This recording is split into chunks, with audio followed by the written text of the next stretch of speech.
For the latest New York GAA news and other Irish American sports stories, visit thelonghaulpodcast.com, where you'll find all of our latest podcasts, including our review podcast on the Katie Taylor versus Amanda Serrano fight, an interview with Kerry football legend Pat Spillane, and a podcast with Meath football legend Graham Geraghty.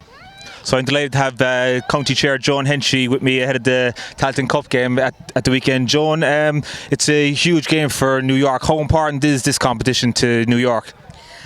This is probably the biggest competition, really. I mean, in terms of us getting second game and getting into a competition where, we're playing Division 3 and 4 teams, which is very important for us to be playing.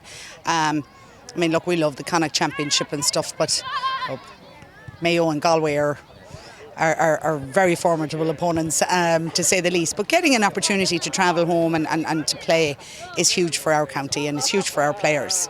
And it's the first time New York are playing a team outside of Connacht, so it's bigger. It's getting a bigger appeal for New York. You're kind of widening the horizon, making more people aware of what's going on here in New York. Yeah, no question.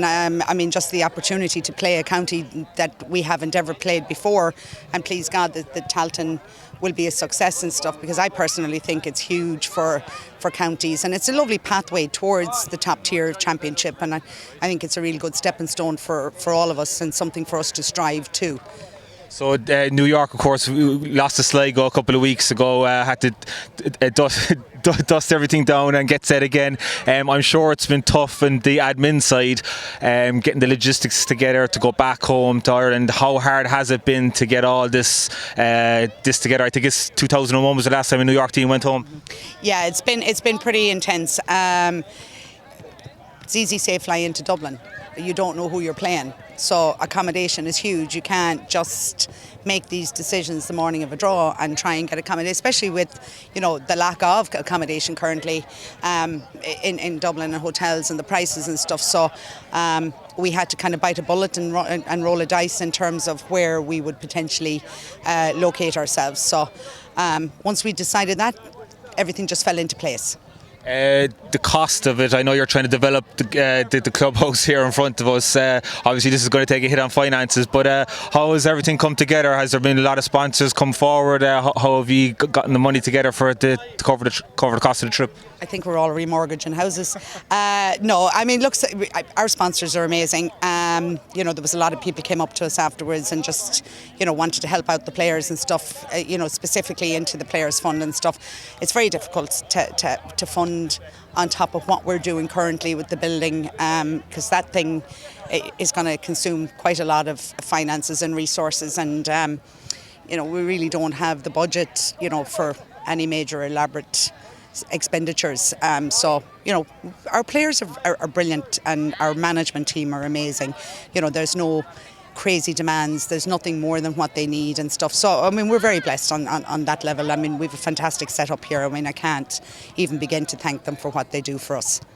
So going on here behind us, people can hear that there's a couple of footballs being kicked around. There's a couple of underage teams, a couple of underage players. Tell me what's going on here tonight.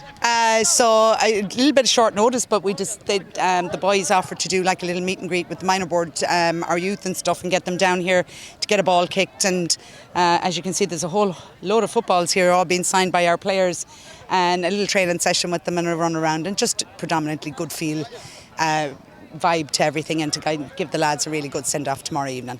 Isn't that what it's all about? Getting the youth involved, seeing the players to aspire to. I presume they're all American-born kids here, and seeing their fellow American-born players on the panel, it must mean a lot. We live in New York. I don't think there's anything else to say to that. We live in New York. Yeah.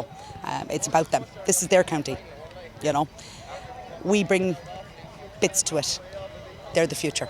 And it's the warmer weather now, so how important is the Tailteann Cup with the warmer climate as opposed to a couple of weeks ago when it was a lot colder to do events like this? So it's all generating that exposure for the New York team. Yeah, look, the weather is definitely much easier to train in at the moment. Mind you wouldn't say that today, it's 96 degrees, but in general it's much easier. And the young ones are all playing their own club matches and stuff as well now, so it's kind of like we're kind of starting our season, and the younger ones are kind of winding theirs down, so it's kind of we're just kind of meshing in the middle at the minute. But it's just phenomenal to see everybody here this evening. So John, the club scene has kicked off here this year. It was been a success even through COVID the last 2 years. A phenomenal job by yourself and the county board to get things done in 2020. 2021 was another success.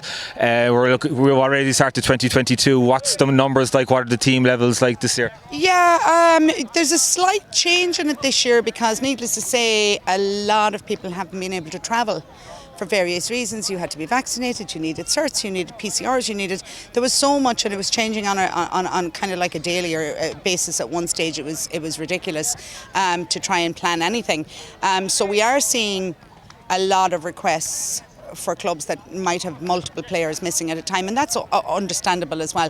However, it doesn't bode well for the schedule. So, when you hear clubs wanting to finish a championship and be finished by the end of August, start of September, because they're going back to college, it's not possible, not with the number of games we have. I mean, I think we played, was it last year in Gaelic Park, I think it was 187 games in total, which is a phenomenal amount of games. I mean, and you see it yourself between novice and junior A and junior B and intermediate and senior and hurling junior, senior and junior as well, and then you have your U20s and stuff. So it's a lot of games.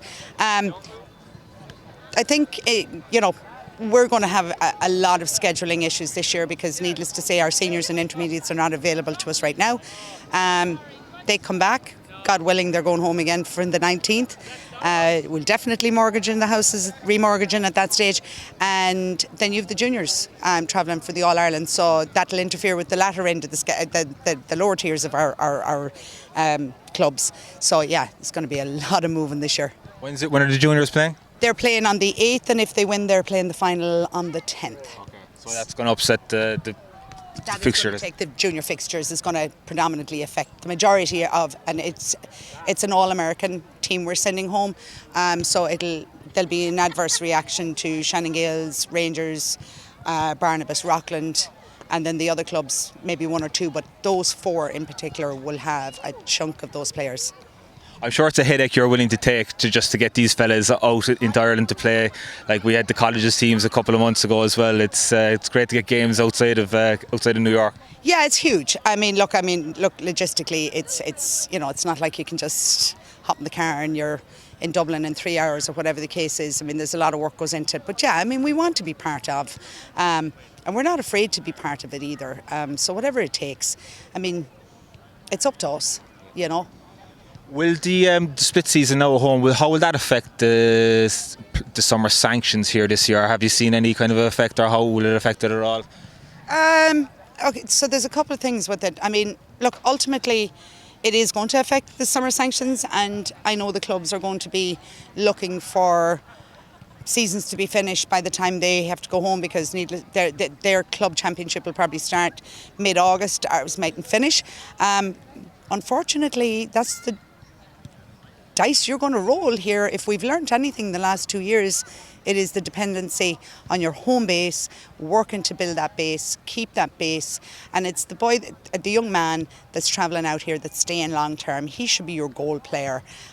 Yes, our sanctions bring a ton to this county, don't get me wrong, we love seeing them. They bring a huge enthusiasm, the crowd like it, I mean, they bring a real boost of energy into any club, but to rely on it is very silly, really, in my book. I mean, I think we have to be very self-sufficient. It certainly will have an effect. There's no question it will. As the club at home is going to call, they're going to go home, and why wouldn't they? That's their club. Yeah. Tell me, what's the breakdown on how many teams are playing football this year and how many teams are playing hurling? We have 8 hurling between junior and senior, and 38 football, and then plus 8 hurling, okay. And then U20s. And is the hurling broken down to 4 senior and 4 junior? Yeah, okay. Yeah, pretty much, yeah. And what are we looking at for just to get my holiday sorted for September for the semi-final and the finals? What kind of dates are we looking at for the finals? Christmas. You know what? Again, like everything else, if a club looks for a weekend off or something comes up and you get rainouts and schedule gets interfered with, it pushes everything back.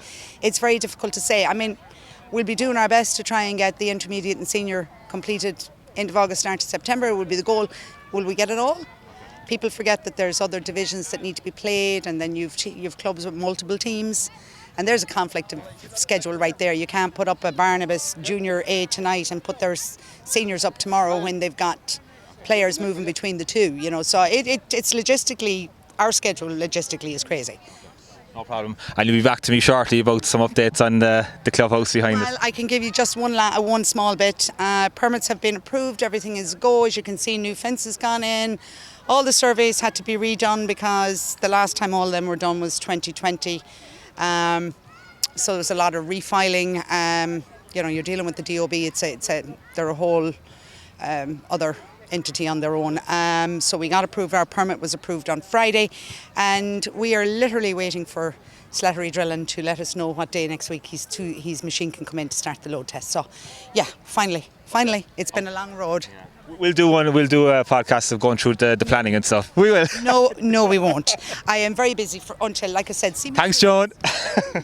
For the latest New York GAA news and other Irish-American sports stories, visit thelonghaulpodcast.com, where you'll find all of our latest podcasts, including our review podcast on the Katie Taylor versus Amanda Serrano fight, an interview with Kerry football legend Pat Spillane, and a podcast with Meath football legend Graham Geraghty. And don't forget to follow us on Facebook, Instagram and Twitter at The Long Haul Pod.